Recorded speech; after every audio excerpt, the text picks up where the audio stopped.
তখন সে পায়ের প্যান্ট তুলে যারা রুইতেছে সবাইকে নিয়ে ছবি তুলে সে দিনাই সাল্লাহ নির্মাণের ওয়াদা করাইতেছে। আমি ধিক্কার জানিয়ে বলতে চাই যে দেশের দুঃসময়ে, যে দিনাই সাল্লাহর দুঃসময়ে, যে দিনাই সাল্লাহর 2022 সালের বন্যায়, যে করোনা মহামারীতে বিভিন্ন দুর্যোগ দুঃসময়ে পাশে আছে নাই, সে আজকে উন্নয়নের যে বার্তা নিয়ে এসেছে সে একটা ধন্যবাদ দালাল। এই যে দিনাই সাল্লাহ থেকে প্রতিনিধিত্ব করার ডাক দেয়, এই জন্য আপনাদেরকে আগামী 12 তারিখে একটা প্রতীকে ভোট দিতে হবে। সেই প্রতীক কিসের প্রতীক ভাই? ও বেটা তুমি যেটা কইরা রে বাবা, আমরা বেটা এটা ফুঙ্গা রাজনীতি করি না বেটা। আমরা নেতা হলে দে বাবা ফান্ডর টাকা দিলে বাবা, অর্থাৎ আমরা যে সংগঠন আছে ওই সংগঠনের টাকা দিলে বাবা তারা নির্বাচন করে। সংগঠনের কত টাকা আছে রে বাবা, আমরা যেটা দেই এটা টাকা দিয়ে তারা নির্বাচনী খরচও তারা হয়।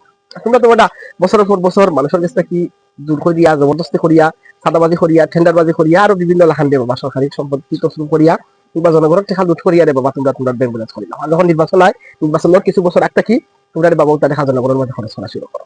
অর্থাৎ নির্বাচন গাইবার লাগি নির্বাচনী বৈতরণী ফারাইবার লাগি তোমরা 1000 কোটি টাকা খরচ করে লাও রে বাবা, বা 100 কোটি টাকা খরচ করে লাও রে, বুঝছেন?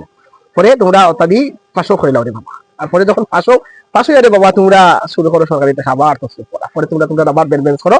আর জনগণের তোমরা বুঝ দেয় বাবা ফাঁস করাইলো তারা তো লাও সেই। অর্থাৎ নির্বাচনের সময় যে 500 বা 1000 পাইছে ওই 1000 খাইয়ে তারা শেষ। মানে তোমরা সরকারি টাকা তসরুপ করিয়া হাজার হাজার কোটি টাকার মালিক হয়ে যাবে।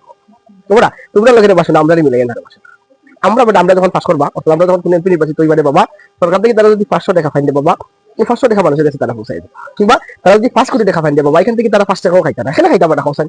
তারা তো নির্বাচন গাইবার লাগি তারা পকেট থেকে 1 টাকাও খরচ হয় না রে বাবা। যারা পকেট থেকে 1 টাকাও খরচ হয় না, এই নির্বাচনের 500 হওয়ার পরে তার কি টাকা মানে মারার বা টাকা চুরি করিয়া তারা ব্যাংক ব্যালেন্স করার ধান্দা করার কোনো দরকার আছে না।